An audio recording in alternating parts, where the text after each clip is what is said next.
Hi, David. Can you hear me? Now I can. Yes, perfect. Yes, it's because you were connected to Spaces. You need to remove yourself from that if you want to be on the live stream, because Okay, it uses your audio and your phone. sure.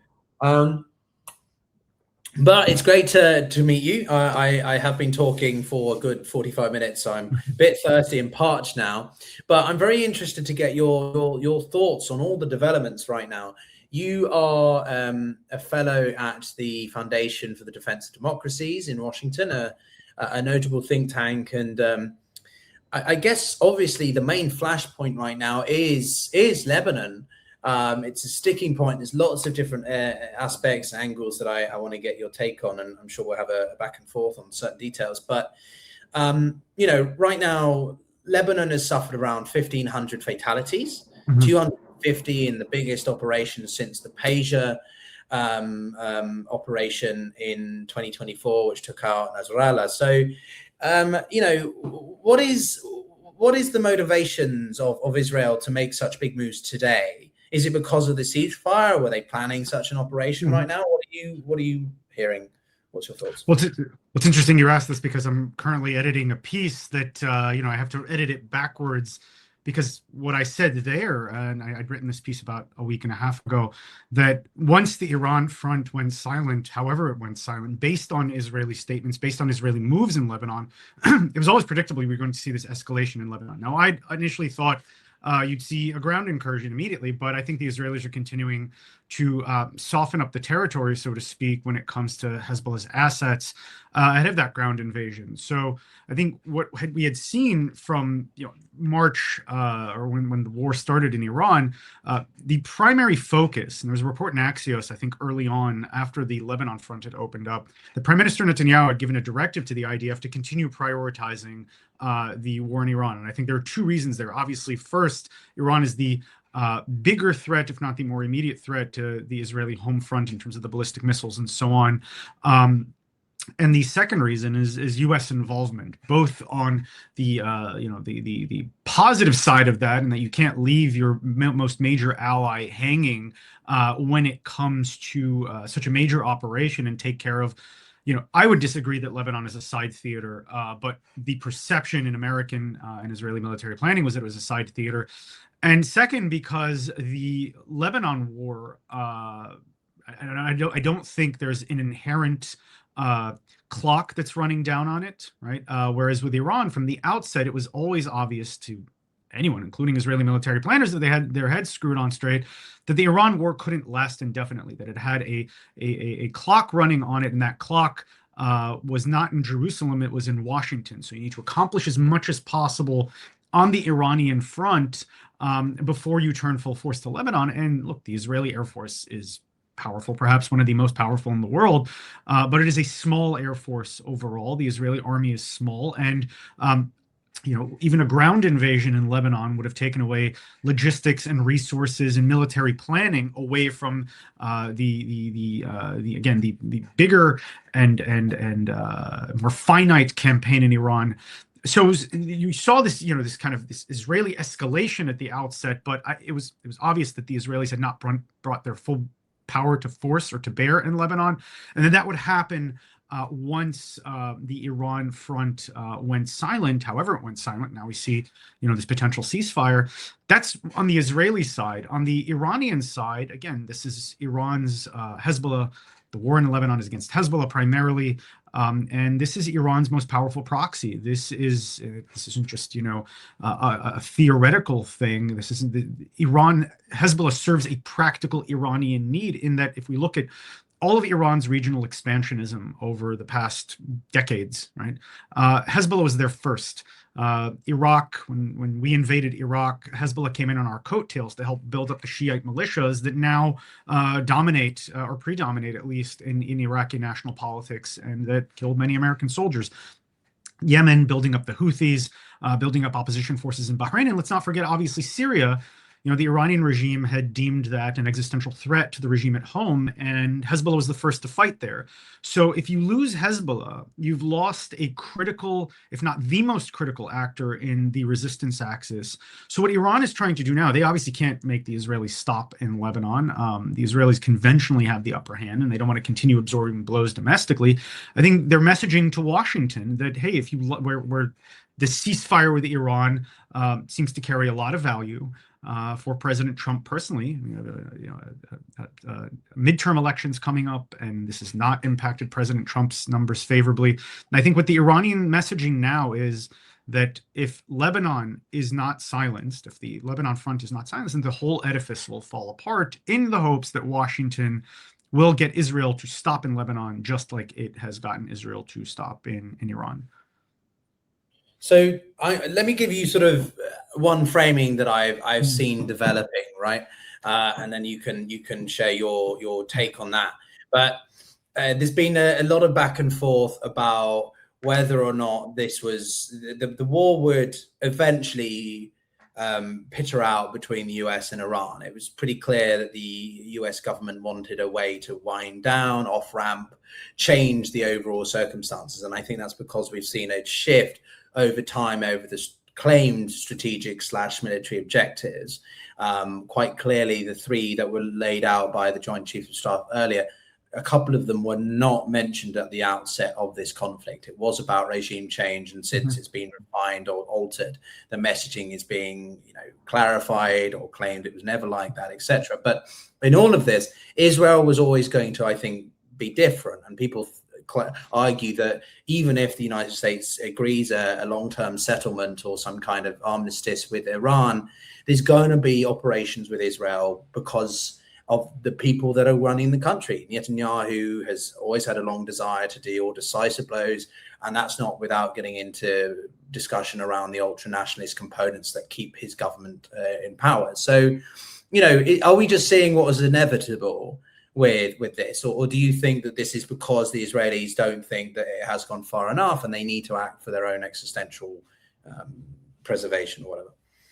What are you saying when it comes to Lebanon, or when it comes to the Iranian? Over Lebanon, but also the few strikes that have been occurring over towards Iran, because there have been strikes to Iran as well.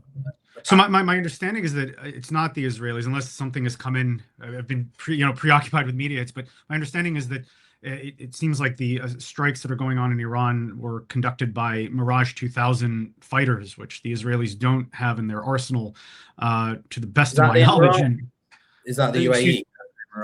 Presumably the UAE. They're the closest country with them in their arsenal, and even if the Israelis haven't flown Mirages since the Six-Day War, if I'm not mistaken. And even if they did, right, there's no way for them. They don't have the ability to get into Iranian airspace.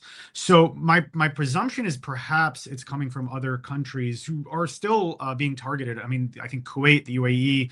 I can't remember if Saudi Arabia today was also targeted by Iranian attacks.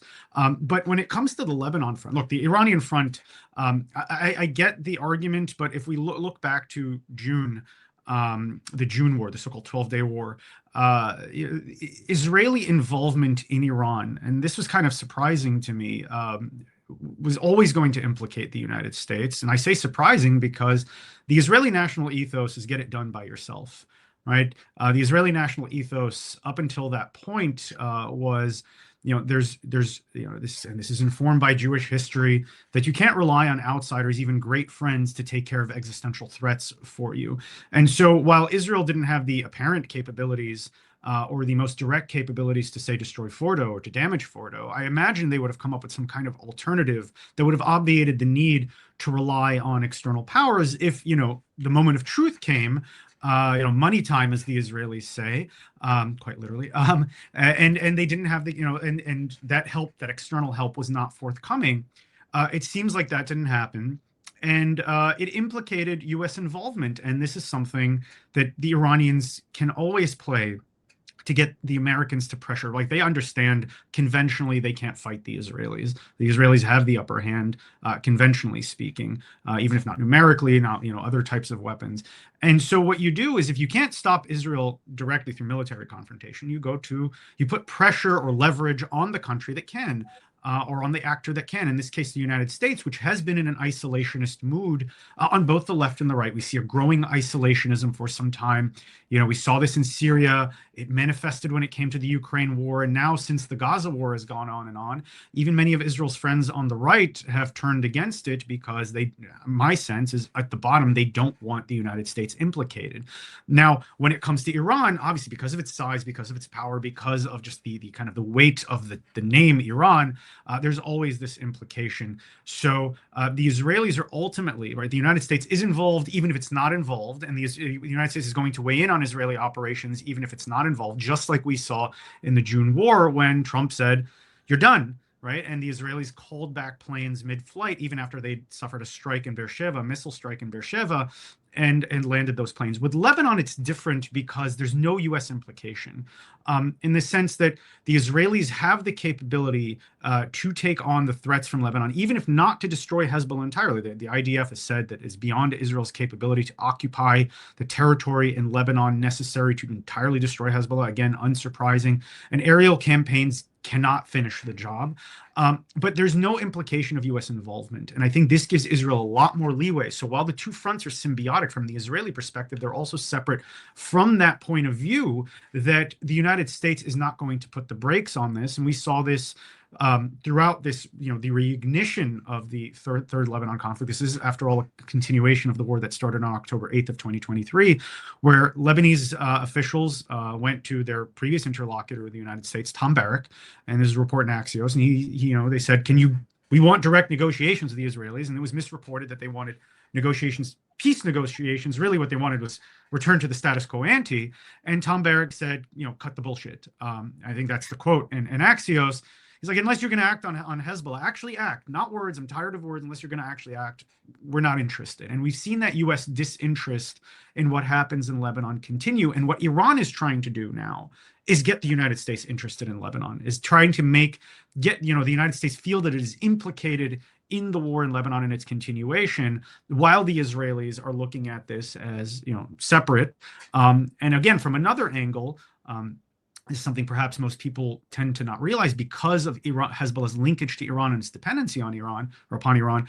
Even if the regime were to fall tomorrow, Hezbollah would be able to survive because it was designed to survive past the regime. It would not remain the same organization. It would have to deal with a new reality, but it would survive. So the Israelis always looked at this as a symbiotic but ultimately separate front, and Iran is trying to couple them in its new permutation, if you will, of its unification of the fronts.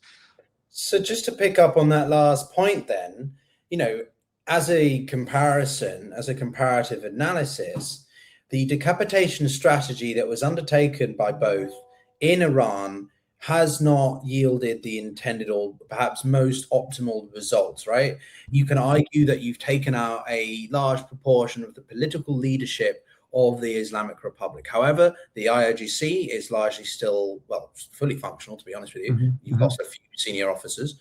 The Artesh, the Besieged movement, still largely untouched. The judicial system, the security forces, i.e. the police and so on, all these factors still remain. So if you're not going to see an effective decapitation strategy against Iran, how can we guarantee that an effective decapitation is possible against Hezbollah? Mm-hmm. How far does Israel have to go? No, just to say, but how far does Israel have to go before we can sort of say that Hezbollah has been sufficiently incapacitated?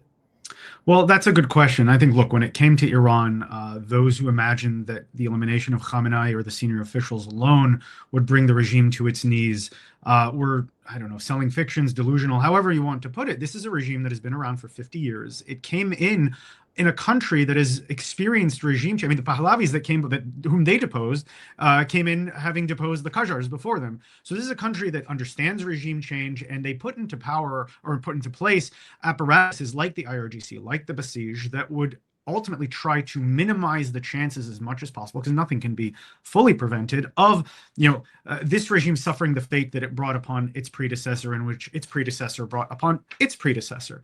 So this is a sophisticated regime. This is a country. This is not my grandma's book club, as I've been trying to say to people. And those who looked at it otherwise, I think, were selling fantasies that this regime, look, we hear the talk of the Iranian people opposing this regime. I think it's very hard to tell what percentage of the Iranian people do or don't oppose the regime. I think it's immaterial at this point. This regime does have grassroots support. Otherwise, it would have collapsed a long time ago. Now we're seeing this, I don't know what degree of grassroots, but insufficient grassroots support to hold on to power. Now, when you go to Hezbollah, it's something similar. Again, Hezbollah is an organization that is 40 years old officially now.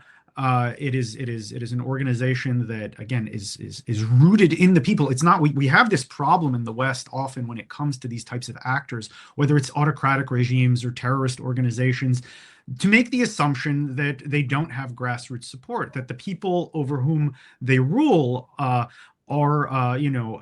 would-be Americans, over whom these Martians have come and placed their rule. And if only you would degrade these Martians, these aliens sufficiently, the people would rise up and oppose them. Except what we've seen when it comes to Hezbollah is, the support. Right? Why is this war happening to begin with in Lebanon? Not to go on too long of a historical tangent, but Lebanon was supposed to disarm Hezbollah.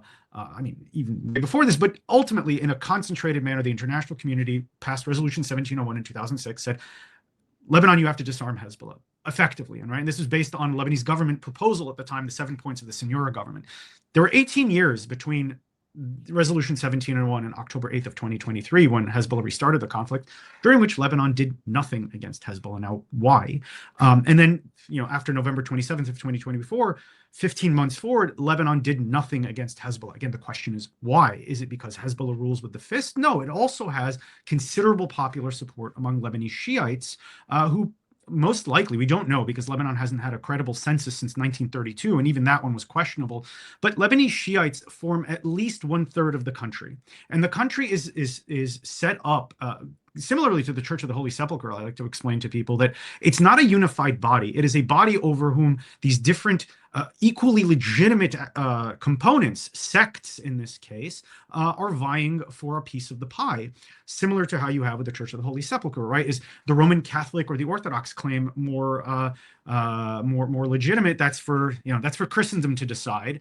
And in Lebanon, is the Shiite claim any less legitimate than the Maronite claim to the country? And is, to the extent that we can speak of a unified, Shiite or Maronite claim. So the way you apportion power in Lebanon is to the most powerful representatives of these sects, right? To kind of maintain this sectarian power sharing. And in this case, Hezbollah has become the predominant political party among Lebanese Shiites. Why? Because the way Lebanese Shiites have been convinced, rightly and wrongly, is that Hezbollah is their guarantor of domestic equality in Lebanon against the Maronites and against the Druze and against the Sunnis. Traditionally, the Lebanese Shiites were considered this disenfranchised, lower echelon segment of Lebanese society, and their former leaders basically kept them in that state, in contradistinction to other Lebanese sectarian leaders with their sects.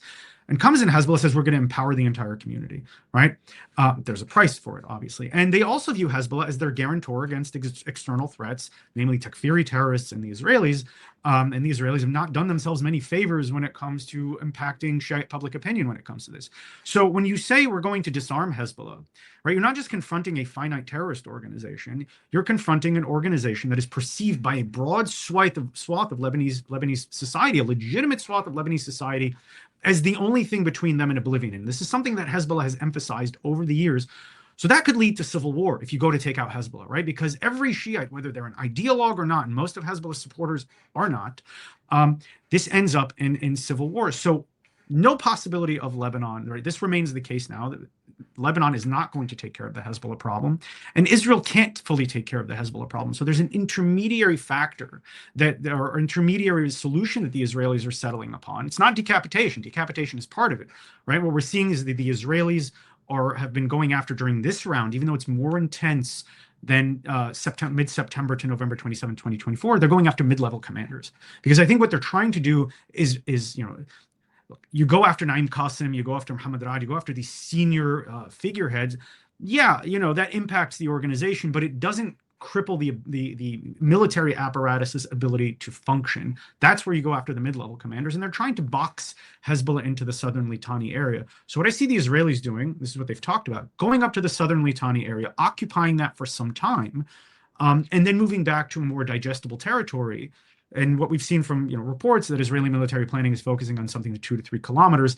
It's not a solution to Hezbollah, but if the Israelis do this new revived security zone right, it can become a platform from which to continuously degrade Hezbollah from this security zone, not just with air power, but with ground operations, with ongoing ground operations, until such time as perhaps Lebanon feels secure enough. Because again, there are two factors here. When it comes to Lebanon's ability to confront Hezbollah. There's the popular support, but there's also the military element, right? That Hezbollah retains enough power militarily for the LAF's attempts at disarmament to be daunting or potentially.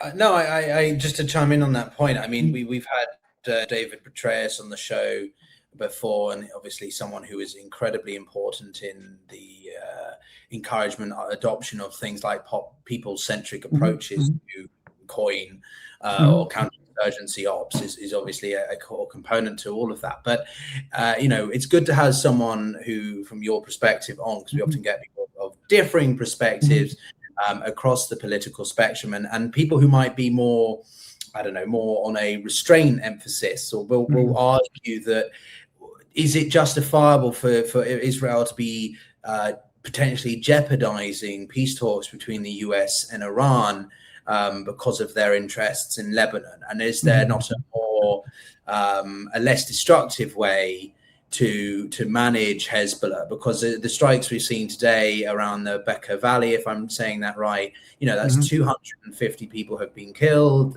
1,500 casualties altogether. That's a significant hit for a country the size of 6 million people. That's yeah. So, how do you argue this? How do you frame this? And what the Netanyahu's government achievements are? Look, I think there are a lot of moving parts here, but let me start with breaking them down. The hearts and minds component that General Petraeus is talking about. I think the Israelis have much more limited capability in actively influencing Lebanese Shiite population, because that's ultimately where the rest of Lebanon already, we see statistics, right, show that 70% of Lebanese want Hezbollah disarmed in some fashion, right? They're to some degree they agree with this, but until Hezbollah loses the Shiites, that 70% doesn't matter, because it's not right. The calculus that we talked about is not relative to the rest of Lebanon; it's relative to the rest of the Shiite population. What we see there. Latest statistics, right? I remember a poll from September of 2024, something like 85% of Lebanese Shiites continue to support Hezbollah to some degree, and 5% don't, right? So Israel's ability to grow that number, I think, is limited.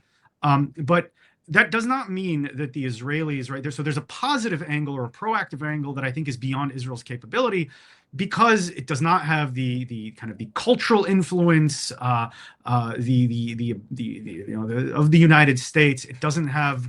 Right, Israel is viewed in a certain way that's that the United States isn't viewed in the region, including in Lebanon. I mean, most Lebanese Shiites are probably not anti-American. I mean, maybe they're hostile. They oppose certain American policies, but I think the average Lebanese, whether they're in the Shiite community or outside, does not view America as an illegitimate country. Does not view America as worthy of destruction and so on and so forth.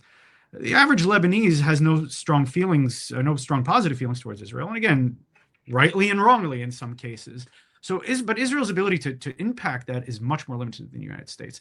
But that does not preclude the Israelis from not doing, if I may, stupid shit, and saying stupid shit. And this actually has impact on Israel's military operations and how it's perceived in the Shiite community and in the rest of Lebanon. Right? We talked about how. If you look at Hezbollah's supporters, only a core are ideologues. They're Khomeinists, they're religious, they're committed to the ideology no matter what. As you go out from that, most people are flexible, even if they're religious, even if they're not, right? They're flexible on the question of Israel. Maybe they hate Israel, maybe they don't like Israel, but they don't want to fight Israel. And I think that's something for the Israelis to work with if they play it right. And Hezbollah has taken Israel's missteps in the past, and let's put it that way, and turned it into this idea that Lebanese Shiites, Lebanese writ large, but particularly Lebanese Shiites, you need us because this rapacious enemy is at your door that wants to steal your territory gratuitously and kill you gratuitously, right? So every time you feed into that, then and also coincidentally, by the by, we are also the only entity that can deter and keep this rapacious enemy at bay. So to the extent that Israel feeds into that with statements like, annexing south of the Litani River, and the Israelis, look, there's the bombast of war that the Israelis are increasingly given to the growing Middle Easternization of Israel's politics, but that's counterproductive because that element underscores, or kind of reaffirms Hezbollah's narrative. So, what the Israelis need to do, there's two elements here of breaking Hezbollah's resistance narrative, which is one of the primary fixtures of its ability to draw support from Lebanese Shiites. First, you need to show that Hezbollah is incapable of deterring Israel. So you don't do what you did in 1985 to 2000 or 2006 and not fight a war, right? You fight the war. You fight the war against Hezbollah. You go after them. You show that Israel is setting the terms of the conflict, the tempo of the conflict, the red lines that Hezbollah. I mean, when we look at the vast majority of the history of the Hezbollah-Israel conflict, Hezbollah has set the red lines, right? They have been able to set the red lines until September. September 16th when the pager operation happened, until November 27th of 2024, and subsequent to that. Only in that period has Israel set the red line. So that shows that Hezbollah is ineffective. Now what you need to show is they're unnecessary. And that comes through messaging, right?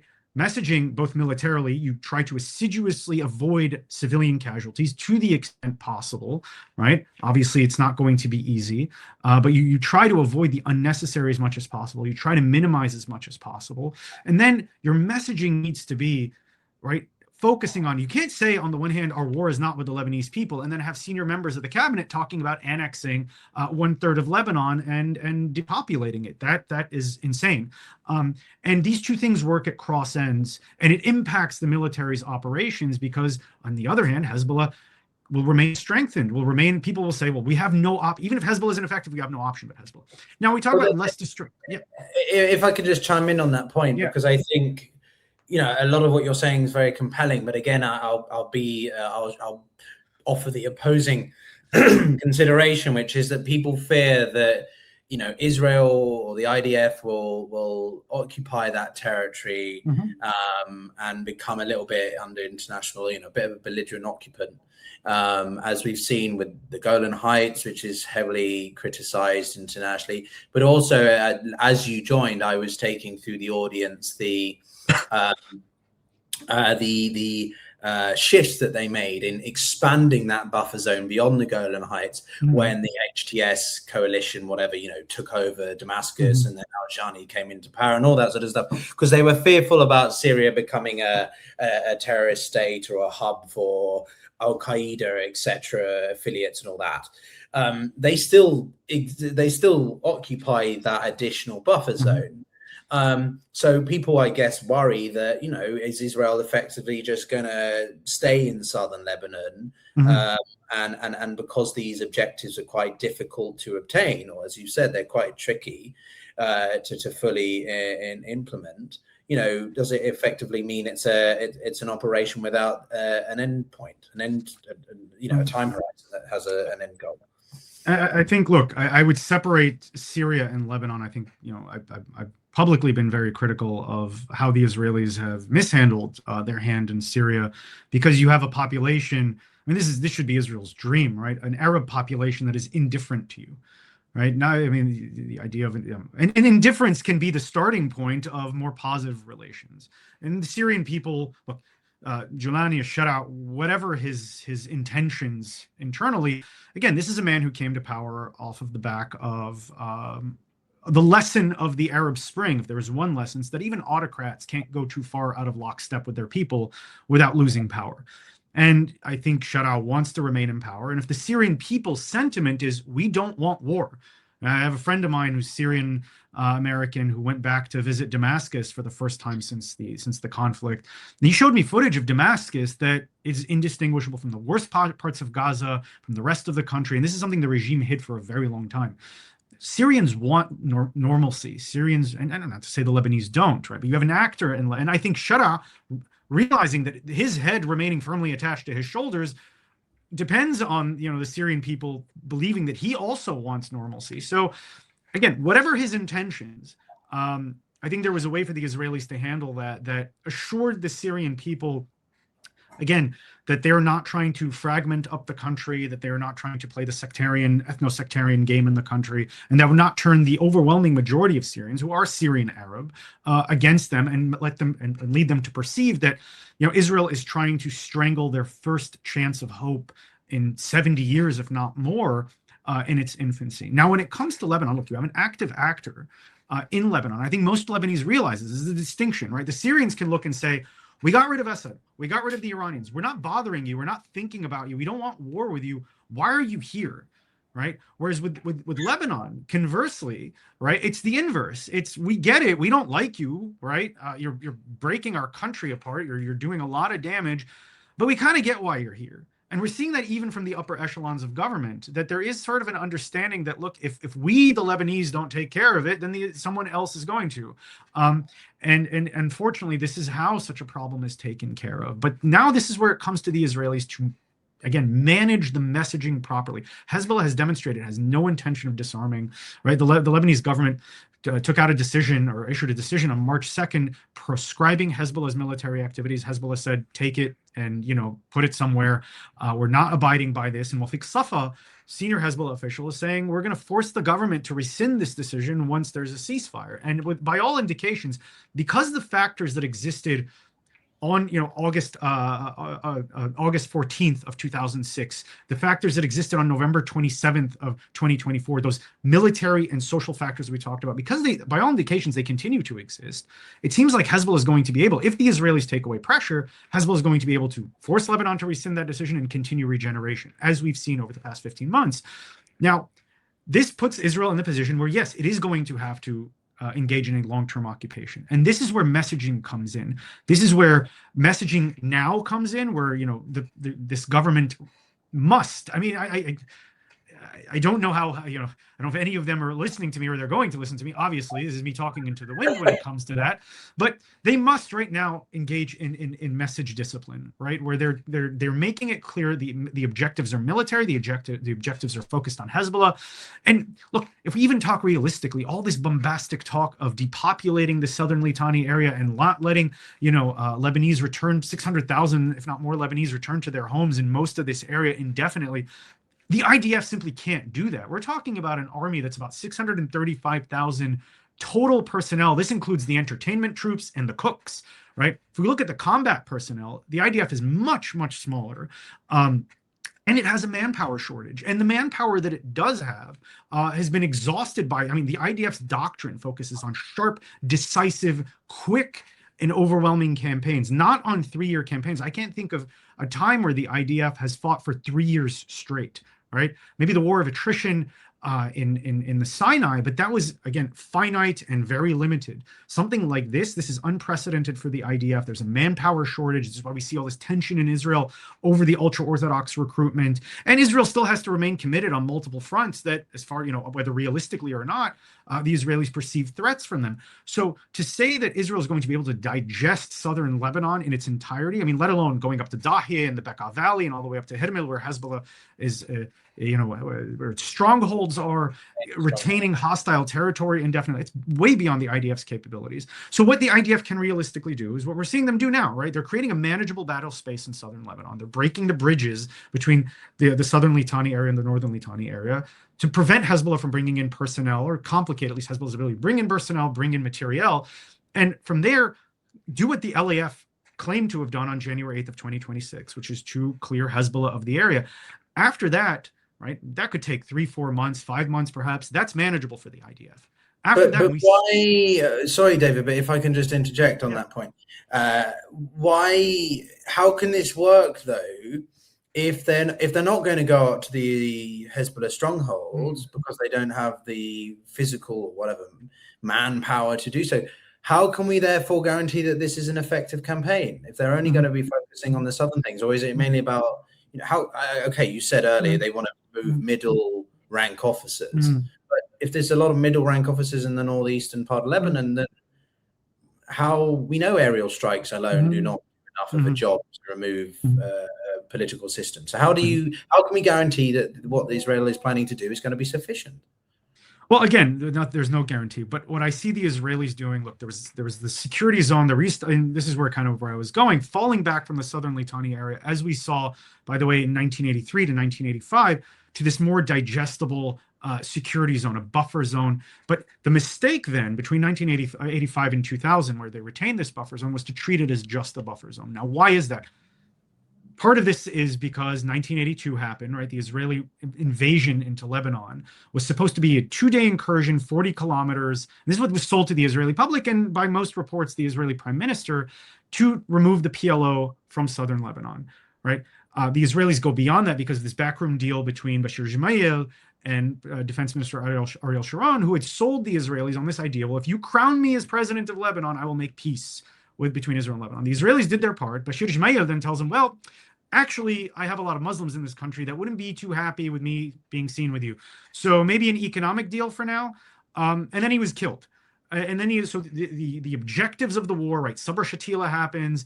The outcome of the war, Israeli casualties, had made the 1982 Lebanon war very unpopular, made any operation in Lebanon very unpopular among Israelis, right? There's a 400,000 person protest in what was then Kings of Israel Square after the Sabr Shatila massacre, saying, why are we even in this country? Why are we participants in this? Why are we overseeing the slaughter of Palestinians by Lebanese? So this invasion happens, right? Behind the Israeli rear, Hezbollah emerges. So it precludes a total IDF withdrawal. But Israeli public opinion, conversely, precludes the IDF from pursuing military decisions. So the South Lebanon security zone becomes a mere buffer zone. The Israelis, right, their advantage is in mobility, in combined arms maneuvers, in hitting hard and fast, as we talked about. They end up hunkering down an outpost because they need to maintain the presence, but they can't go after Hezbollah. And they rely then instead on the Southern Lebanon Army, which, if you ask me, was a terrorist organization, right, in terms of its behavior. And on top of that, it was ineffective. So the Israelis, rather than deploying in South Lebanon along lines to protect the Galilee, right, which is the ostensible purpose of the security zone, went into static defense in ways to protect the SLA, this proxy of theirs.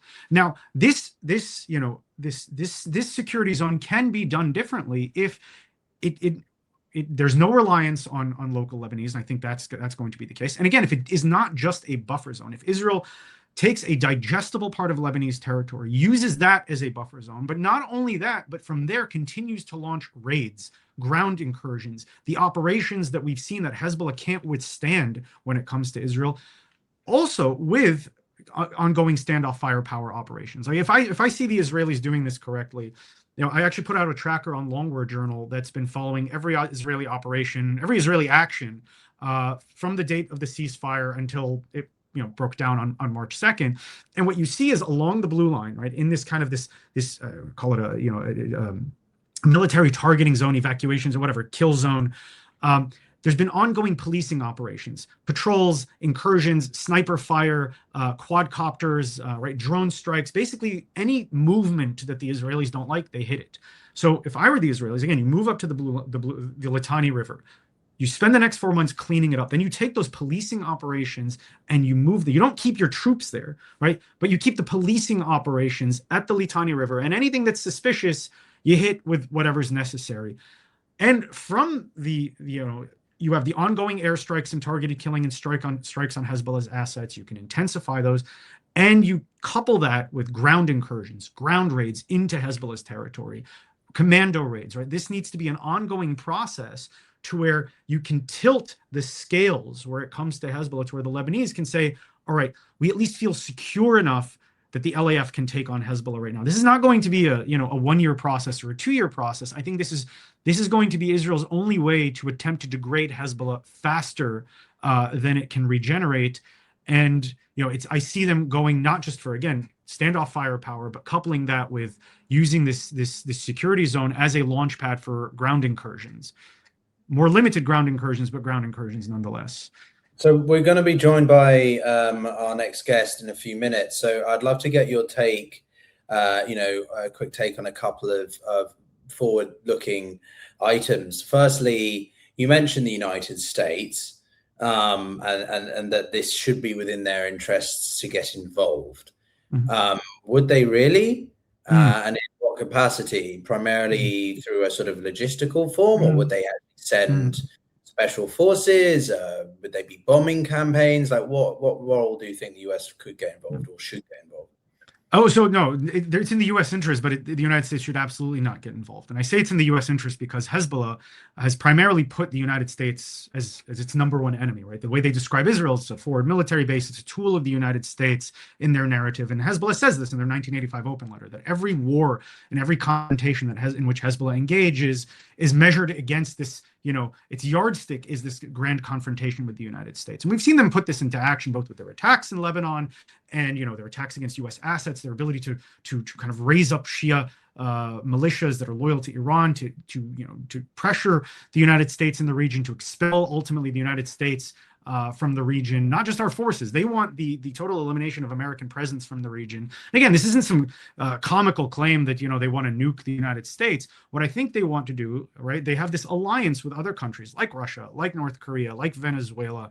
We'll see how Venezuela works out, but China, that all have an interest in the degradation of U.S. hegemony, right? And so if you can push the United States out of a resource-rich and critical region to trade critical allies like the Middle East, you've weakened the United States. And from there, with these other allies, you can push the United States out of these respective regions. So we see the Iranians working with the Russians when it comes to Ukraine.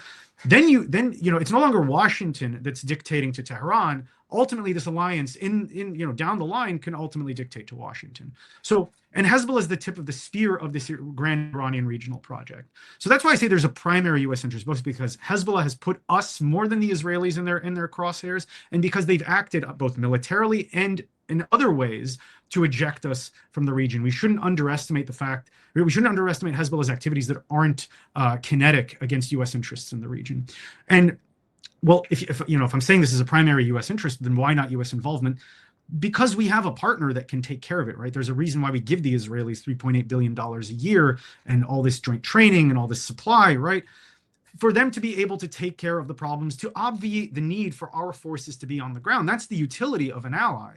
And the Israelis have the capability and the willingness to do it within Lebanon. So I think rather than, we should back this campaign in the right ways until we see a Lebanese option as well, a credible Lebanese option, and then we can back that as well. But insofar as one is lacking right now, this is all we have. And it obviates, again, it takes care of a U.S. interest without having U.S. involvement on the ground. I think the less U.S. involvement in the region, the better, if you ask me. We have allies that we arm, that we support, and they should be, we should back them to take care of the job rather than us being involved directly.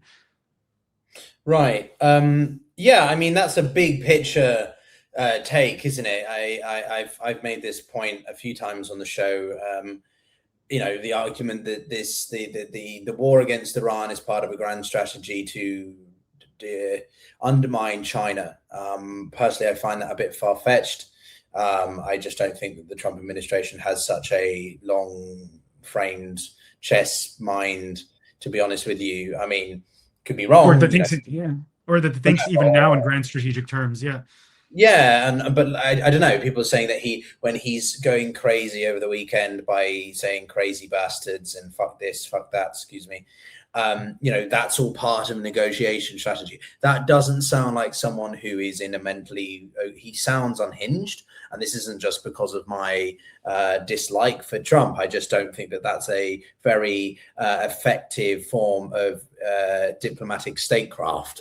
I think objectively there are more effective ways to encourage the capitulation or whatever, agreement to bring people around to your side, right? But aside from that, there is a bunch of actors here which I am interested for your quick take on, and obviously in the US. So two related questions is, firstly, how does this work for Europe? Trump's meeting Mark Rutte, the General Secretary, as we speak, and he's going to try and withdraw from NATO, which doesn't work like that, but he's going to threaten to do that. Where does Europe stand in this? The French have some assets in the region. Britain should have had assets around Cyprus.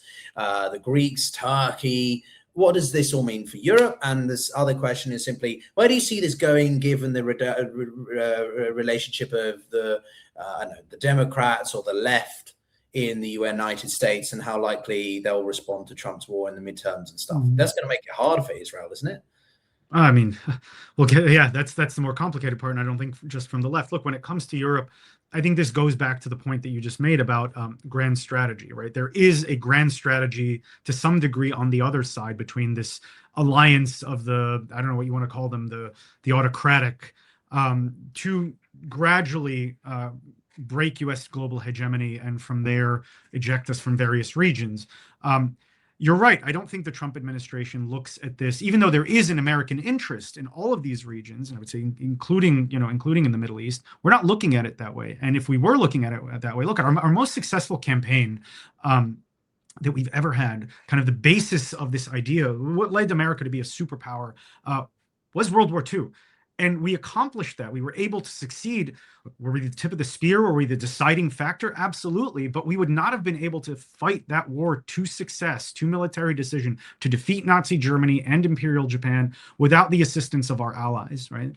The Canadians, the Australians, the British, the Free French. So, but there was an understanding then, and of course, we want to give credit to the Soviets where credit is deserved.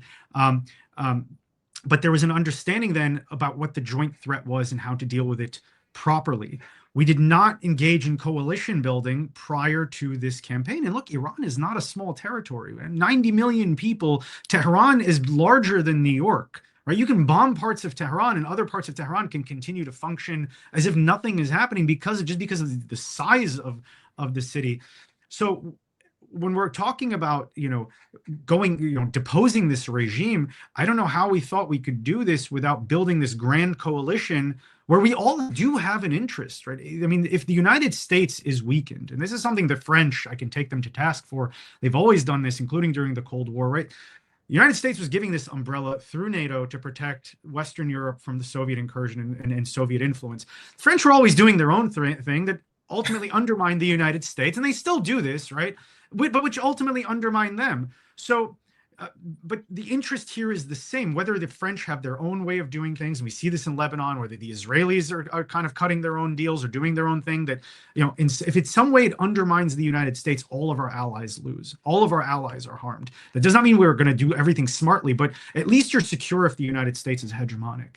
So, impressing this upon our allies, taking the time leading up to this conflict to have built a coalition, at least, hey, Germany, you do this, France, you do this, UK, we need you to do this, where we are all working in concert. I mean, at least for God's sake, to have kept the Straits of Hormuz open, right? Which was the leverage, the only real leverage that Iran had over us, because they realized it's going to impact the average person.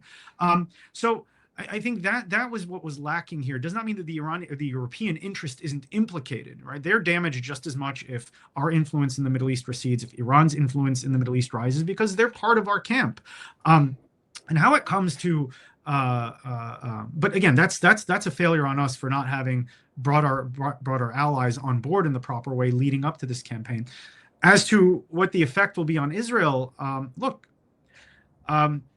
I don't think it's only going to come from the left. I think we see rising voices on the right for whom this is going to be grist for their mill. And unfortunately, it seems like, look, a cornerstone of this war was regime change. And as we know, regime change does not happen from the air. It needs movement on the ground. And there was a narrative that was sold that if you but bring in, the cavalry, the people will rise up and tear down the regime. And 40 days, that's not happened. Now, could it happen tomorrow? Probably, but it's unlikely. And I think the assessment that it seems like there were certain interest groups that sold this to the Israelis, and we were convinced alongside them. So where this is going to fall, though, again, if you look at from the far left to the far right, it's going to fall squarely on Israel's lap as the country that because, I mean, here's another part, talk about not bringing our allies on board. We didn't bring our own people on board during this campaign. The average American does not understand and has no reason to understand, because they're busy with the rest of their lives, what I just explained about Hezbollah being a direct threat to the American way of life, or Iran being a direct threat to the American way of life, not just through the nuclear weapons, but through this process of breaking American global power to the point where we are a minor power in a corner to whom they can dictate. And of course, that affects our way of life. I haven't seen an explanation by the administration to the American people why this war is necessary and why Iran poses a threat to us, not just to Israel. So the way this is going to be portrayed is this was a war for Israel.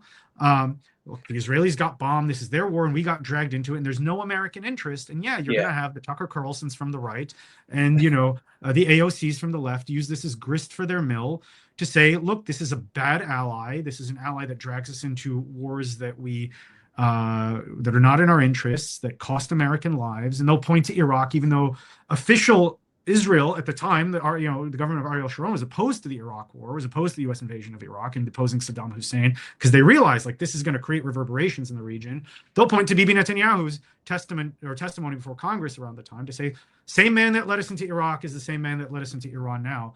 So I think it's going to be a rough ride for Israel, given that, again, the objectives of this campaign have not been explained, and ultimately, we didn't succeed. We didn't succeed in achieving the ultimate objectives of this campaign.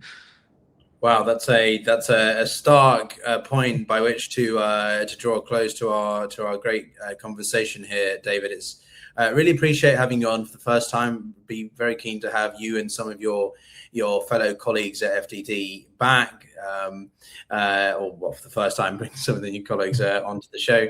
Yeah, a lot of food for thought there, and certainly it's going to be rough, a rough ride, as you said. I'm going to continue on the stream now as we welcome our next guest, but I will be sure, as I say, to reach out to you in the next week or so. We can definitely have you back. Well, maybe in the next 24 hours, given what's happening and everything. But thanks so much for your time, David.